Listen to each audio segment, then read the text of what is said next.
May 5th, 1863. The Army of the Potomac has just suffered their most humiliating defeat of the war.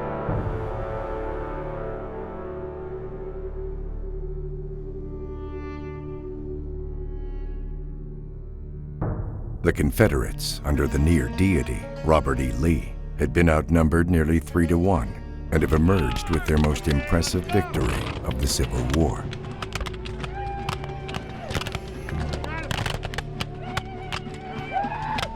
Even today, Chancellorsville is considered by most historians to be Lee's greatest military triumph.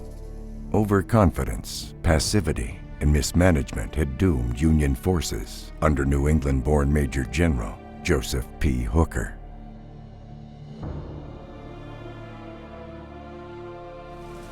And as his men retreat towards United States Ford in the driving rain, they wonder when, if ever, victory will come against the formidable army of Northern Virginia.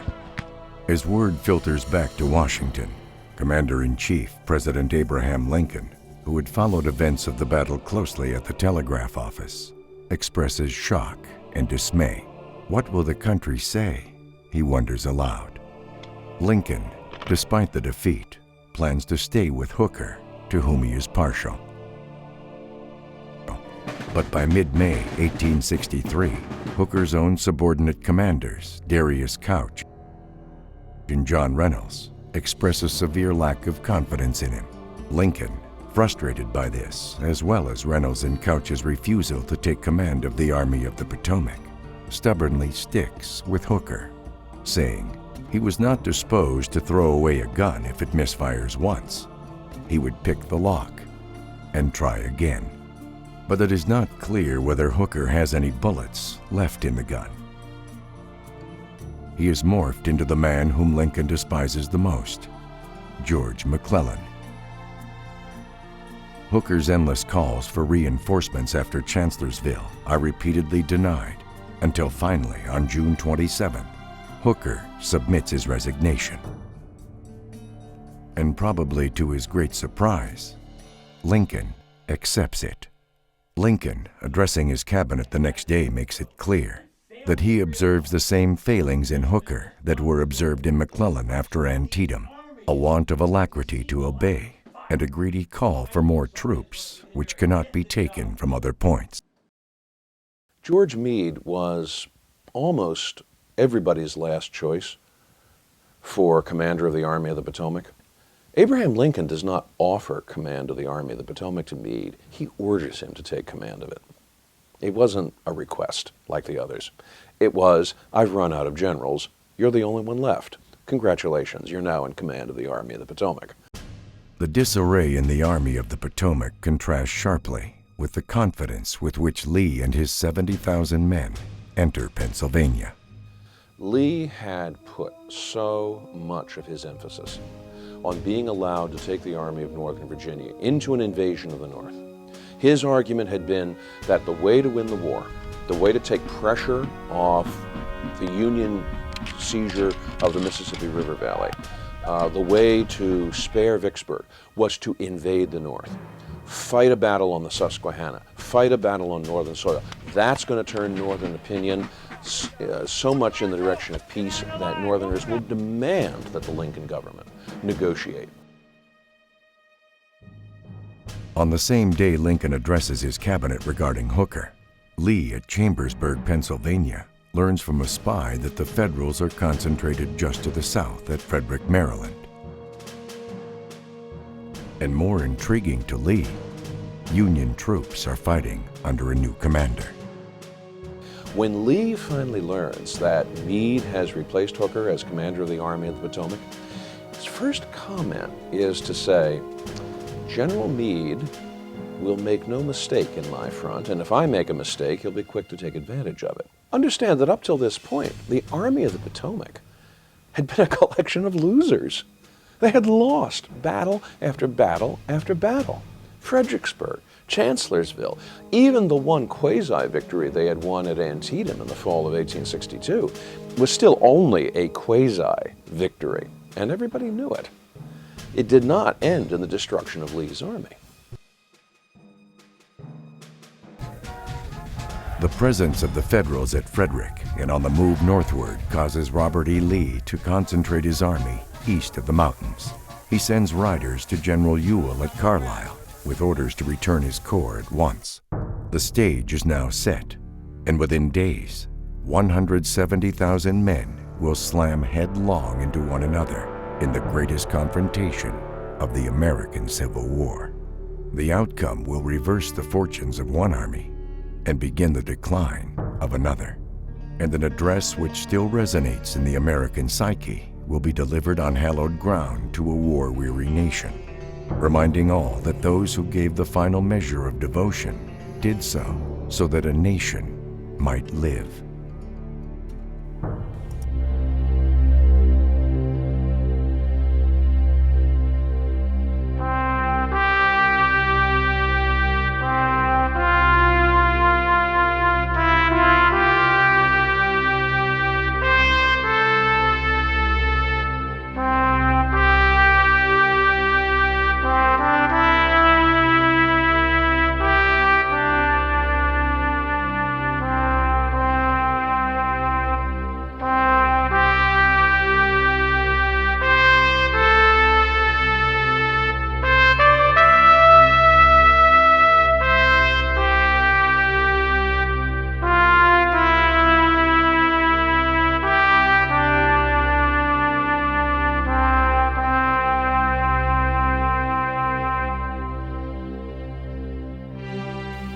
Gettysburg has become the Mecca for all Civil War buffs. It just seems to symbolize what that war was about, at least in military terms.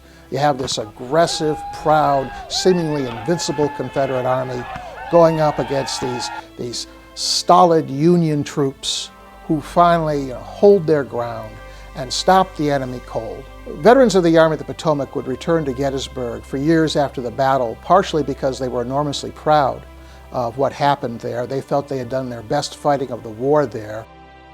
The Army of the Potomac was determined to make Gettysburg its monument. And that's one reason why all those pieces of stone and bronze litter that battlefield. That's where they chose to have their war remembered. The thing which puts the halo around Gettysburg is Lincoln and the Gettysburg Address. Because by coming to Gettysburg for what would otherwise have simply been the dedication of a cemetery at Gettysburg, through those brief comments that he makes, he creates an entire universe of meaning for the Battle of Gettysburg. And that universe of meaning has been with us for 150 years, and probably will be for a good long time after that as well. And that address, which he never actually calls the Gettysburg Address, but those words, I think, give to Gettysburg the kind of sacred glow that means that Gettysburg is always one of those places in American history which remains instantly identifiable. As much as Americans may forget, as much as our history teaching may fall very short of giving to people and to the American people as a whole, a sense of their past. Nevertheless, one of the things that certainly every American recognizes, maybe not in all the details they should, but still we recognize instantly what someone is talking about when they talk about Gettysburg.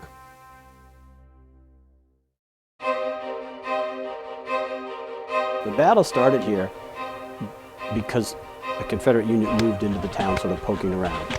And Lee had orders to all of his commanders, do not bring on a general engagement.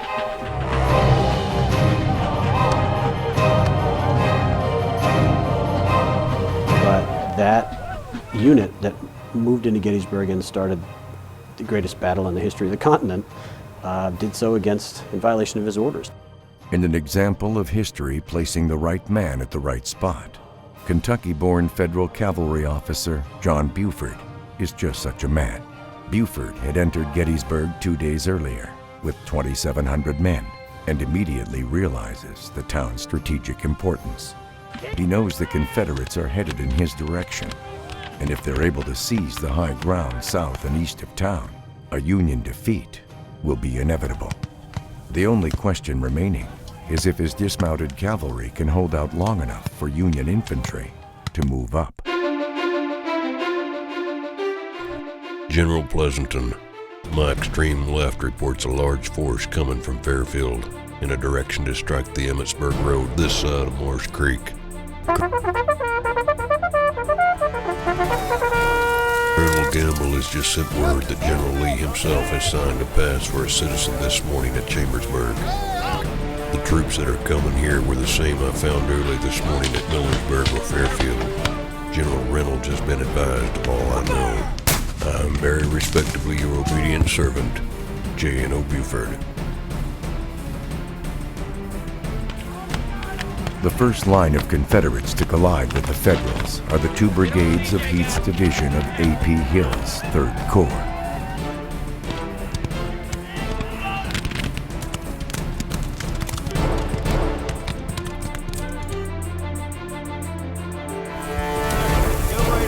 Colonel Carter! Get them to move up. Get them on line with us. Keep your fire hot, damn it. Let's go! Second rig, ready! Aim! Fire! Load and hold! Brigade, load and hold!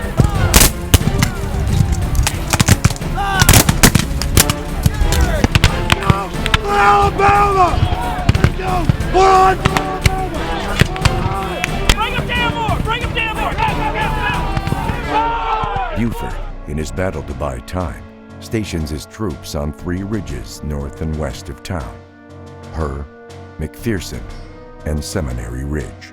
And from his vantage point in the cupola at the Lutheran Seminary, he reports his status to General Meade.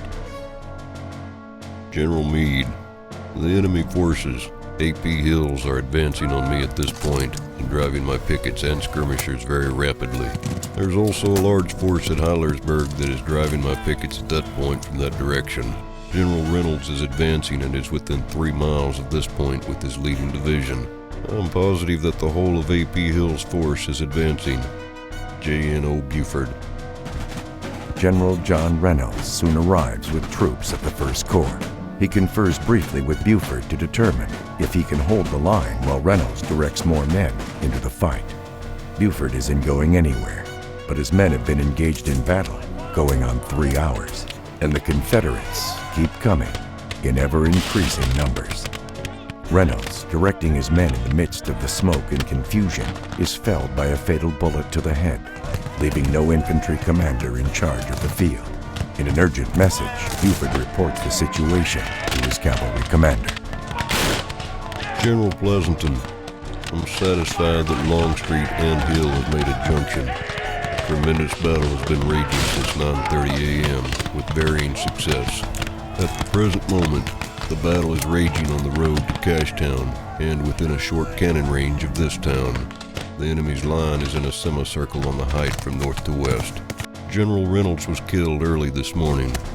In my opinion, there seems to be no directing person. We need help now. J.N.O. Buford. Although John Buford really did perform amazingly well on the morning of July 1st, the whole strategy of using dismounted cavalry to hold off and delay a Confederate occupation of Gettysburg, that was a great deed, but it wasn't the only deed. And there are a long list of people who do remarkable things that first day, improvising ways of trying to prevent the Army of Northern Virginia from seizing not only Gettysburg, but the really important piece of real estate, which was Cemetery Hill, just on the south edge of the town. Certainly the most important that way was Oliver Otis Howard, the commander of the 11th Corps, because it is Oliver Otis Howard who secures Cemetery Hill with one of his divisions and who spends all of July 1st making sure that Cemetery Hill is going to be not just a fallback position, but in fact is going to be held by the Union Army. Because if the Army of the Potomac can hold Cemetery Hill, it can hold everything else. Take away Cemetery Hill, abandon Cemetery Hill, and there's almost no good position in south central Pennsylvania for the Army of the Potomac to confront the Confederate Army. So Otis Howard's decision, hold Cemetery Hill, is itself a key decision, maybe the single most important decision made during the course of the battle. Then, in connection with Howard, Abner Doubleday, who takes over command of the First Corps after John Reynolds is killed. Abner Doubleday does a very good job, and a surprisingly good job, as a temporary corps commander in holding off the onslaught of Lee's army as they are marching in from Cashtown on the road to Gettysburg. Deploys his men well, holds that ground for over 6 hours, and finally makes a last stand at the Lutheran Seminary on Seminary Ridge, in which he himself takes personal part. He actually is assisting cannoneers in the artillery batteries to sight their guns. He takes his own headquarters guard and deploys them in line, and they make this remarkable last stand on Seminary Ridge, which is the final factor, really, in holding off the Confederate onslaught in the direction of Gettysburg.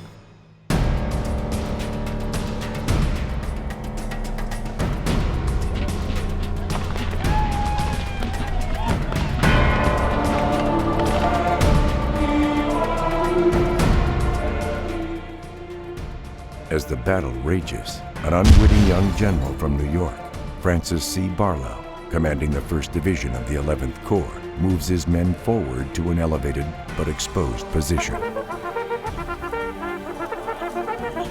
Much like the error General Dan Sickles will commit in the Peach Orchard on July 2nd, Barlow on Blocker's Knoll extends his line far forward of his 11th Corps. His troops are now vulnerable to attack from multiple sides. And in a timed assault upon Barlow's men at 3 p.m., 2,700 Georgians raise the rebel yell and coordinate their attack from 2 directions, enveloping Barlow. The Confederates steadily push the Union troops back through town in a disorderly rout, leaving behind Barlow, shot twice and helpless on the field. Barlow, however, thanks to Confederate commander John B. Gordon, will survive the battle and go on to survive the war, being only one of a handful of men who enter the conflict as an enlisted man and emerge a general. A lot of people talk about what caused the battle and whether it was about shoes or about this and that. And essentially the battle happened for very practical military reasons. When you have 2 armies of that size wandering around on road systems, sooner or later some guy on one army and some guy in the other army are going to shoot at each other. What happens when they do in Civil War period is the 2 armies collapse on that point, because if a piece of your army engages a piece of the enemy,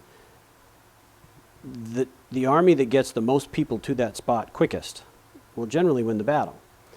And if you're attacked at the very rear by the middle of the other army, they're going to concentrate their troops and destroy your army piecemeal. What was fortunate for the Confederates is that one guy took that shot at one other guy right in the middle of the Confederate line of march, which happened to be in front of the Union line of march. So basically there were more Confederates close to that spot when it happened than there were Union troops. And so the first day's fight was a Confederate victory because they got more people here sooner. Overnight on the first night, the Union troops arrived, and by the second day they had more people.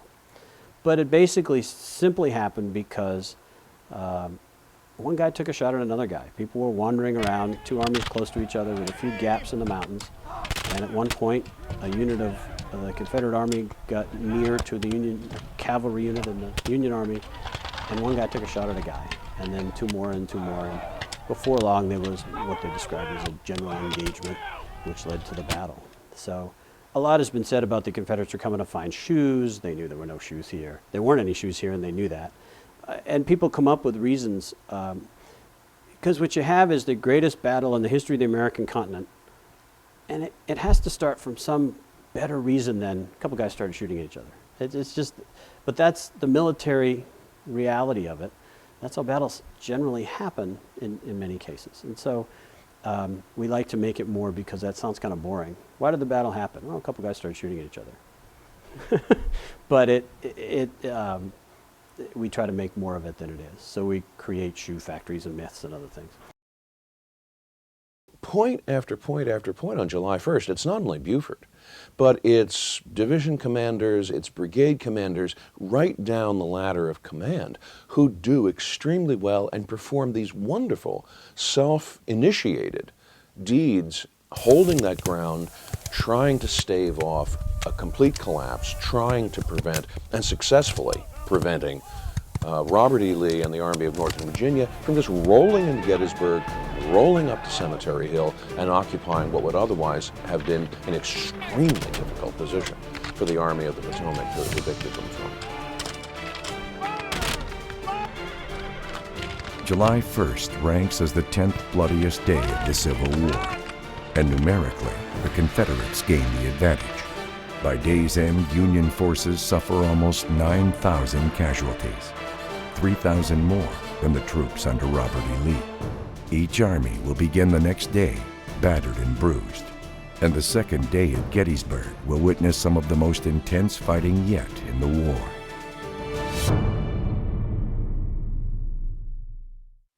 One of the things that people don't always get when they come to the battlefield and visit is the tremendous experience of the people who lived here.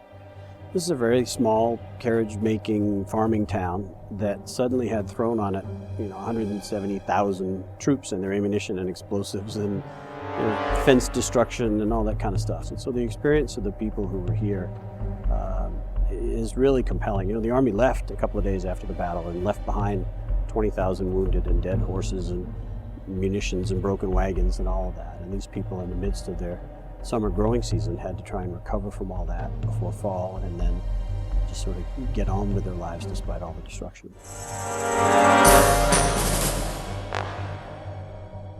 July 1st is a great day for heroism, but July 2nd outdoes it.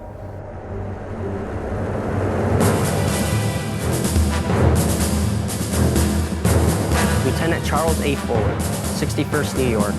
I think it was between 5 and 6 o'clock when our orders came, and we were ready. It was preferable to advance into action, rather than to wait in expectation of the order to move. In front of us, across the road, was a wheat field, which is bounded by a fence. We were ordered forward, we scaled the fence, and advanced into the wheat field in line of battle. As soon as the alignment was perfected, the officers and file closers passed through the ranks and got in the rear of the men. Up to this time, not a Confederate had been seen in our front.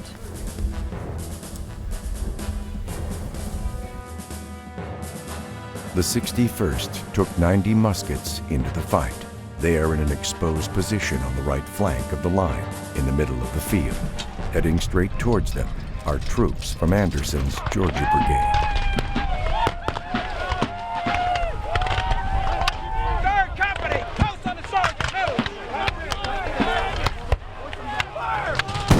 The Wheatfield at Gettysburg is considered among the bloodiest pieces of ground in the entire Civil War. The 19-acre field of wheat will change hands 6 times and claim more than 6,000 men, either killed, wounded, or captured. Like the bloody cornfield at Antietam, survivors of the intense fighting in the wheat field swore a man could walk across the field on bodies alone without ever touching the ground.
Felt a blow on the left leg, and it gave way.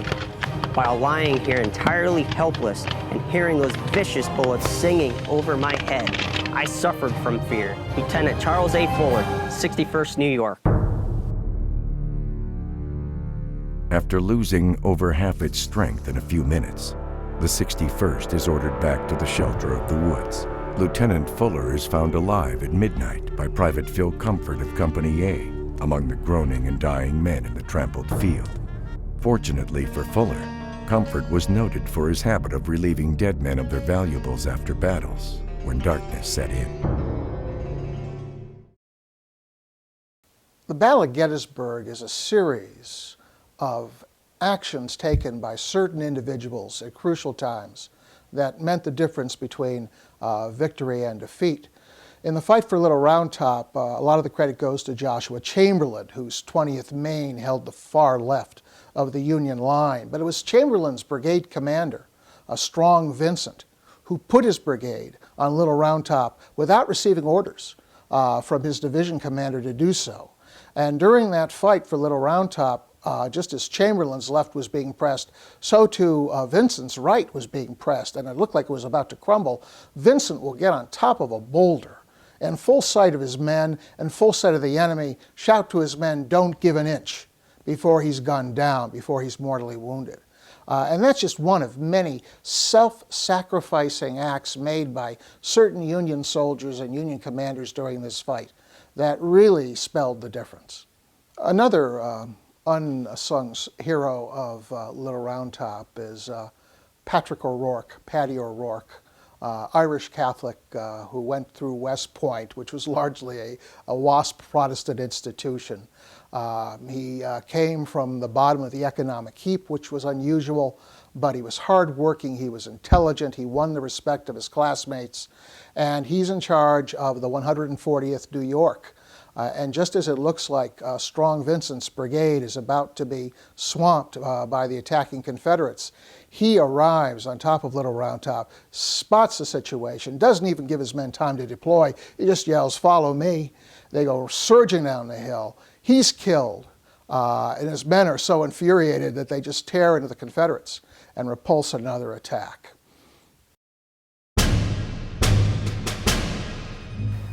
In the research for my first book, I met and spent time with 5 men who remembered their grandfathers who fought in the 20th Maine at Gettysburg. I think the main reason that Joshua Chamberlain's story outshines a lot of others, first of all, is that he survived. One of the things that is important in telling your story sometimes is to be around to tell it, and a lot of the other officers on Little Round Top, the commanding officers, were killed. And that's sort of the beginning, but I think from the time the battle happened, so little it was expected of him, being a minister and a college professor, not a West Point grad, and having no real military experience. The fact that he and his regiment performed as well as they did was quite surprising to the other people in the brigade and in the Army. And so that began this story of Chamberlain as this unlikely hero. Among the reasons that Chamberlain was chosen to accept the Confederate infantry surrender was largely that he was one of the last commanding officers still around. Of course, Grant and Lee, as soon as the agreement was signed, both left. I think one of the reasons that Grant chose Chamberlain to supervise the surrender of the Confederate infantry at Appomattox was that he had really built a record for himself going back through the several previous months and gained Grant's notice a number of times. He was badly wounded leading his men in a charge at Petersburg, and Grant promoted him on the spot to brigadier general. He had performed very, very well at the Battle of Five Forks just before the surrender at Appomattox, and he had developed a reputation as quite a fighter and a leader, and Grant recognized that. And other commanders of greater rank than Chamberlain were either no longer there or busy doing other things, and so he decided to sort of bestow that honor on him. This whole idea of honor answering honor and the pageantry of a surrender was probably not all that exciting to them then, and now we look back on it as an important moment.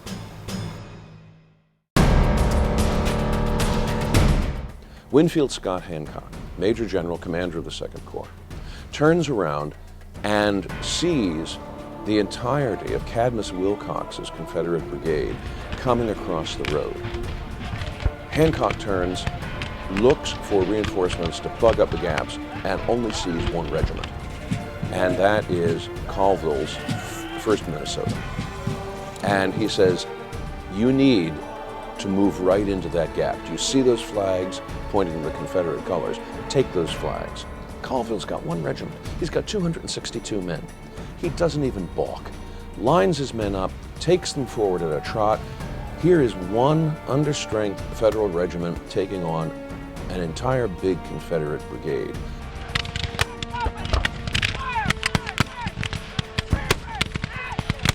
The odds are at least 8-1 in the Confederate favor.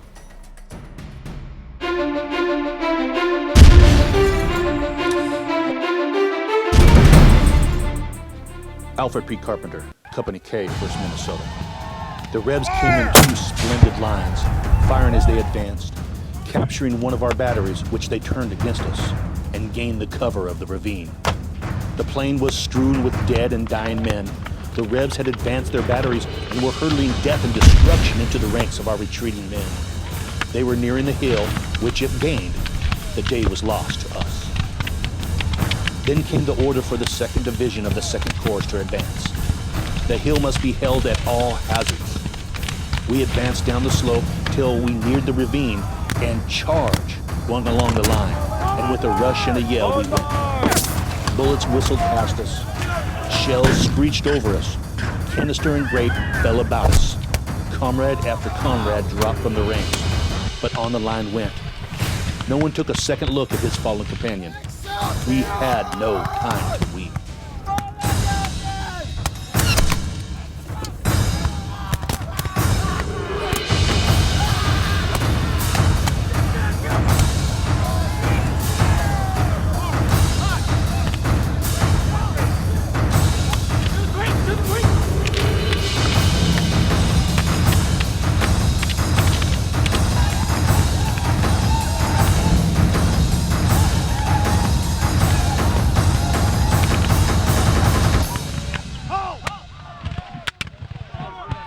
We were nearing the rebel line, and in a moment more, we would have been at it hand to hand. 2 regiments on our right faltered and subjected us to a flank fire, and we were ordered back, leaving our dead within a few rods of the rebel line. Then forward we went again, and the rebels were routed, and the bloody field was in our possession, but at what cost? The ground was strewn with dead and dying, whose groans and prayers and cries for help and water rent the air. Alfred P. Carpenter, Company K, 1st Minnesota.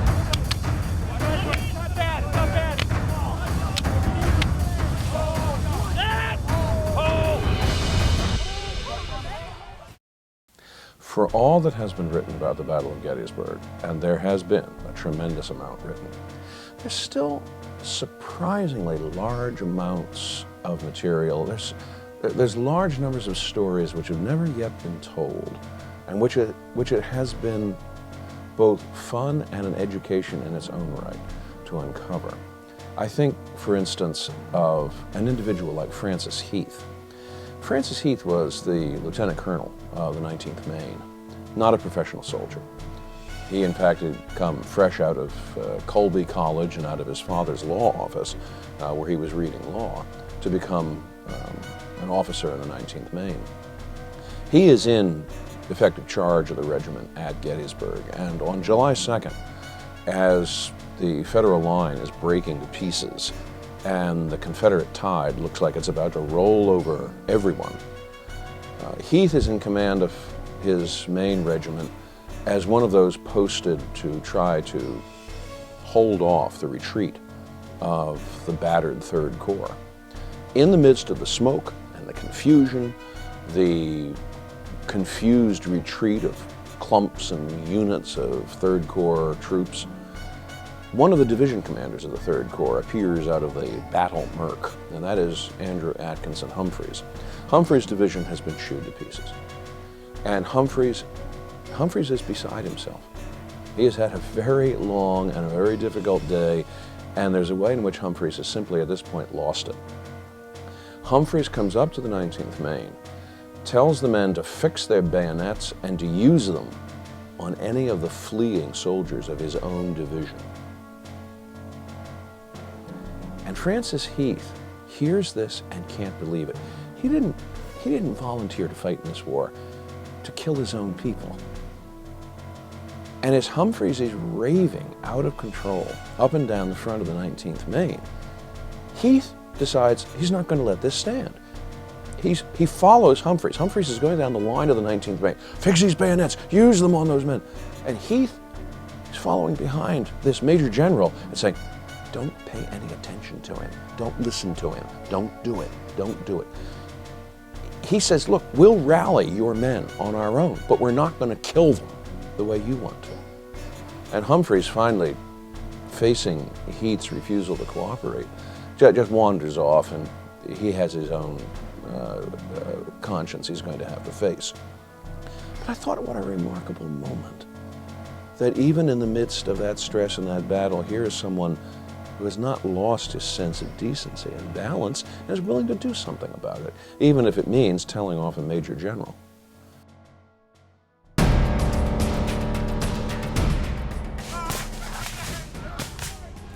The one brigade which is left to hold Culp's Hill is under George Sears Green, who is the oldest general officer in the Federal Army. Old Pappy Green, as they called him, has only one brigade, and what he doesn't realize is that there is an entire Confederate division in position ready to attack Culp's Hill, which they did.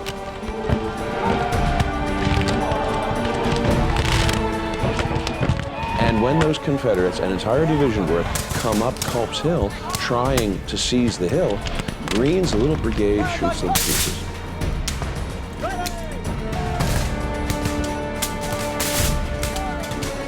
By the end of the day, Longstreet has bloodied the Union Army. He's pretty much destroyed the Third Corps, but he hasn't broken through.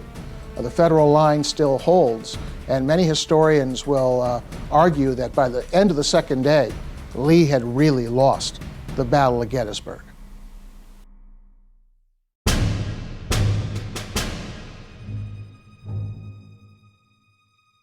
I think it's probably safe to say that the decision Robert E. Lee makes to attack with Pickett's division straight on, headlong, on July 3rd is probably made sometime between midnight and 5 o'clock on the morning of July 3rd. It was not a strategy that he had worked out in advance. It rather is a tactic that he resorts to in response to the immediate situation. Students of the third day at Gettysburg focus on the grand finale, Pickett's charge. But on the right flank, there was a lively cavalry battle fought between anywhere from 5,000 to 6,000 Confederates under Jeb Stuart, and now historians say about 3,000 Union troopers under David Gregg and a young brigadier named George Armstrong Custer. Custer, he's young, he's not used to managing a brigade, but he exercises a personal brand of leadership that quickly wins the hearts of his Michigan troopers.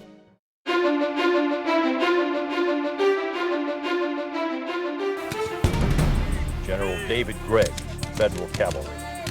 The orders from General Pleasonton were not in alignment with our situation. General Pleasonton had received word from General Howard that a large Confederate body of troops were advancing upon our position, and for some unknown reason had ordered General Custer's men to join Kilpatrick on our left flank near the Round Tops. There was not a moment to lose, and I countermanded General Pleasonton's order. I reported to General Custer, "Say you never got the message. I need you here." Brigadier General George Armstrong Custer. Upon receiving word from General Gregg, I understood as he did the situation fully. If the enemy were allowed to break through our lines to Meade's rear on Cemetery Ridge, it would not only be disastrous, the entire Battle of Gettysburg would be lost. I reported to General Gregg that I would be only too glad to stay upon his order and would be well pleased to remain with my brigade.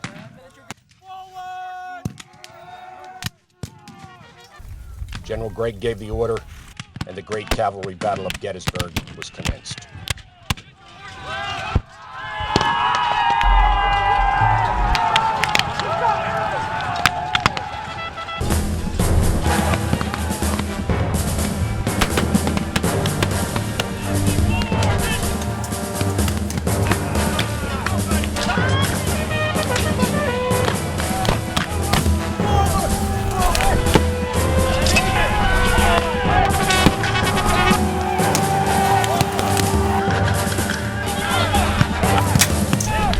in the climactic final charge, when there are 1,500 or more Confederate troopers coming down to try to pierce the Union center there, Custer will place himself in front of only 500 men from his 1st Michigan Cavalry. They're the only reserve the Union has. He will lead them forward in a charge. He will spur his horse at the last moment so every man behind him can see him, and then he raises his saber and yells, "Come on, you Wolverines!"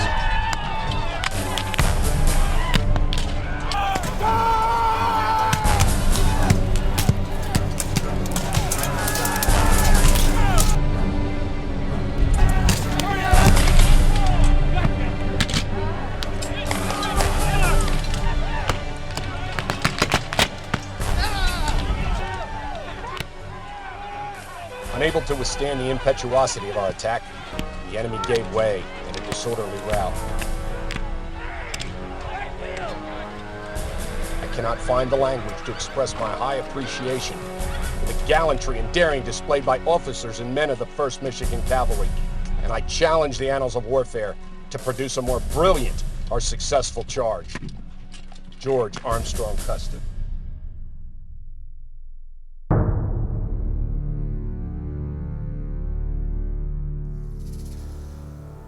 Gettysburg is often described as being the high water mark of the Confederacy. And you can see that there's some reason for that, because this Confederate invasion of Pennsylvania never gets any further than Gettysburg. Although it is hard to get this entirely in focus, because in fact Confederate units had penetrated substantially farther to the north. Richard Ewell's corps, for instance, had gone all the way up to Carlisle and even lobbed a few shells across the Susquehanna River at Harrisburg. Jubal Early's division had gotten all the way to York and to Wrightsville, and might in fact have gotten across the Susquehanna on the Great Wrightsville Railroad Bridge had not federal troops, in this case mostly militia, managed to destroy the bridge before he could use it. So if we really want to mark a literal high point of the Confederate invasion, it really belongs somewhere in the neighborhood of Carlisle, Pennsylvania, rather than Gettysburg. And there are other moments when Confederates get loose on Northern territory. John Morgan is going to stage a major raid into Ohio in 1863. And in 1864, there's even a Confederate raid on St. Albans, Vermont. All right, yes, they launch it from Canada, so maybe that's not fair. But if you really want a high water mark, I suppose St. Albans, Vermont will do. But if we put this in terms of metaphor, then it begins to have more meaning. Because Gettysburg is a serious setback to the Confederacy, and for a number of reasons. One is the stupendous casualties the Army of Northern Virginia absorbs in this battle. The Army never comes back up to the strength that it had as it marched into Pennsylvania. Never actually recovers in terms of numbers. It will sustain serious damage to its morale, but the morale, in fact, will recover before the end of 1863. It's the numbers that are going to prove increasingly difficult to reconstitute an army with. There's also the damage done to Lee's reputation. And I don't mean some kind of invincibility that now federal commanders believe they really can defeat Robert E. Lee. Actually, the real damage done to Lee's reputation is done in the Confederacy. One soldier in the Army of the Potomac writes home, "Now what do you think of your Army of the Potomac?" That is a high water mark. What we know about Gettysburg comes from a variety of sources. There are the official reports, there are the memoirs written by generals and later by lower-ranking soldiers, sometimes as far down as private. There are the franker testimonies that come from unpublished letters and diaries. And then there's the heroic effort of a fellow named John Batchelder, who worked with veterans to try to get the story straight, who worked very hard to collect veteran testimony, trying to place where the various regiments deployed, where they moved, what they experienced. The man just collected a treasure trove of information, which still really hasn't been fully exploited by historians. Some have caught on to that and are utilizing his archive. But I think that what we think we know about Gettysburg will continue to change and continue to expand thanks to his efforts. The day had opened with a reignited engagement on Culp's Hill. This, along with Jeb Stuart's cavalry attack, is part of Lee's grand strategy to divert the Federals' attention and forces away from their center. For Union infantry not engaged at Culp's Hill, the day settles into an uneasy calm. By noon, men compare the atmosphere to the stillness of the Sabbath day. In a council of war the evening before, General Meade had decided the Federals would hold their ground and await any movement of the enemy. Their wait will not be long.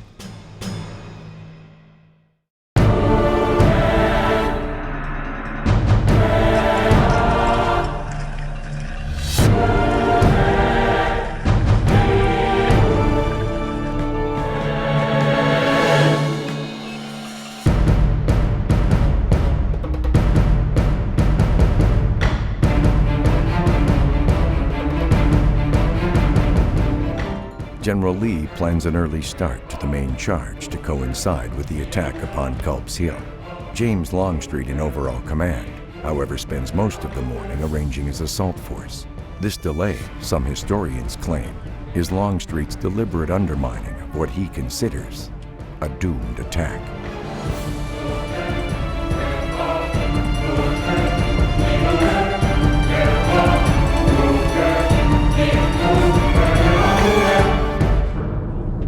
Private John Dooley, Pickett's Division, July 3rd.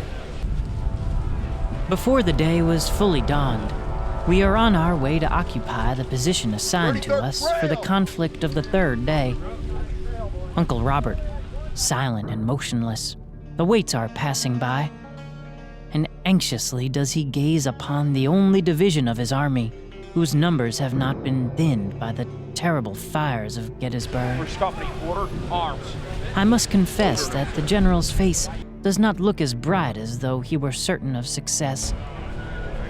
But yet it is impossible for us to be any otherwise than victorious, and we press forward with beating hearts, hundreds of which will throb their last today.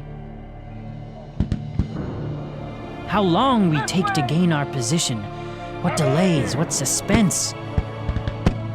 We are soon passing over the battlefield of yesterday, and the details of burying parties are digging graves to receive the freshly fallen comrades.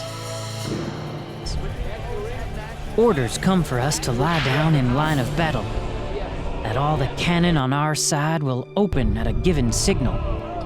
Will continue for an hour, and upon their ceasing, we are to charge straight ahead over the open field and sweep from our path anything in the shape of a Yankee that attempts to oppose our progress. At last it sounds away to the right, and the echoes have scarcely rebounded from the rocks of the mountain, when the earth, mountains, and sky seem to open and darken the air with smoke, death-dealing missiles. Never will I forget those scenes and sounds.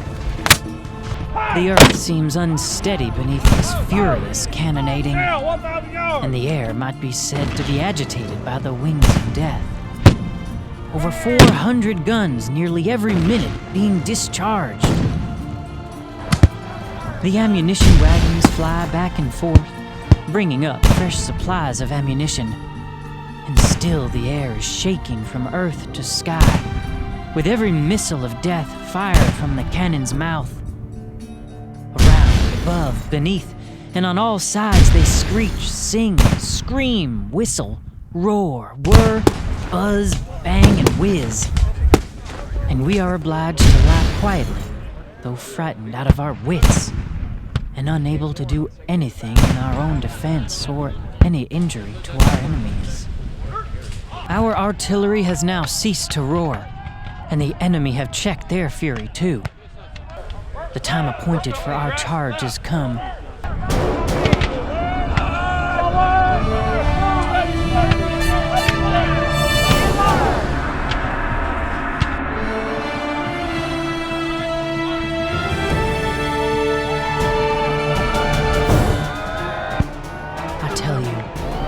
There is no romance in making one of these charges. When you rise to your feet as we did today, I tell you the enthusiasm of ardent breasts in many cases ain't there. And instead of burning to avenge the insults of our country, families and altars and firesides, and the thought is most frequently, oh, if I could just come out of this charge safely, how thankful would I be? Shoulder hard! Right things up the line!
And the guns are ours. But who can stand such a storm of hissing lead and iron?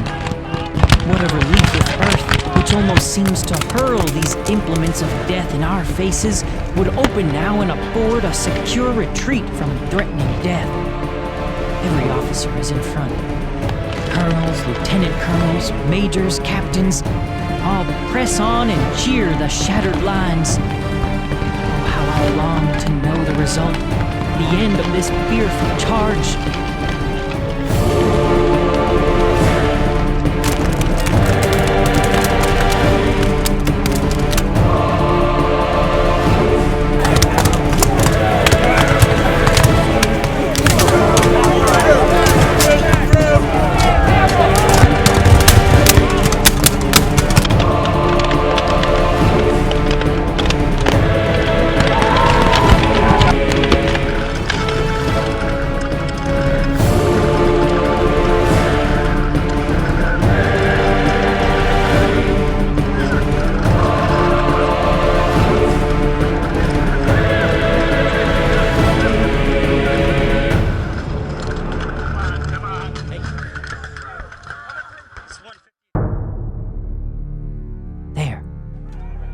Listen.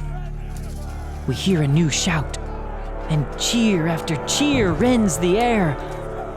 Are those fresh troops advancing to our support? No. No. That huzzah never broke from southern lips. Oh God, Virginia's bravest, noblest sons have perished here today, and perished all in vain.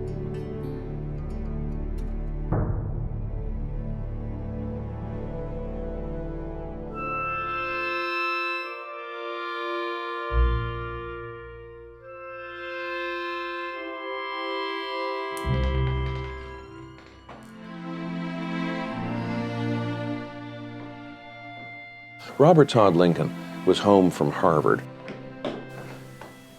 And on the morning when Lincoln got the message about Lee's escape, Robert went into his father's office, and there he found his father head down on his desk, weeping in frustration and despair. And Abraham Lincoln said to his eldest son, "We had them in the palm of our hands. We had only to close our fingers, and they were ours. The war would be over."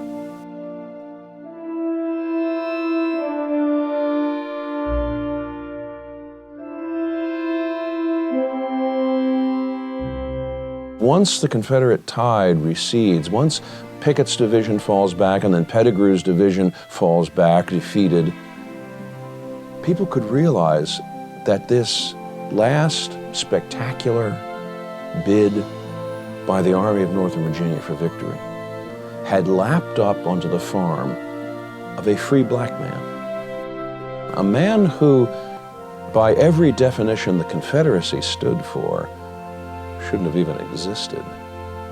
The final stand of the Confederacy and the Army of Northern Virginia at Gettysburg takes place on his property. And as the sun goes down, not only on the 3rd of July, but as it goes down on the Army of Northern Virginia, on the Confederacy itself, Abraham Bryan's property will remain his, and he will remain a free man, and he will come back and he will farm his acres until he sells the property in 1869. And he will sit under his vine and under his fig tree. Nobody will disturb him. And if there's anybody who was the greatest and ultimate victor at Gettysburg, we might be able to say it was that black farmer, Abraham Bryan.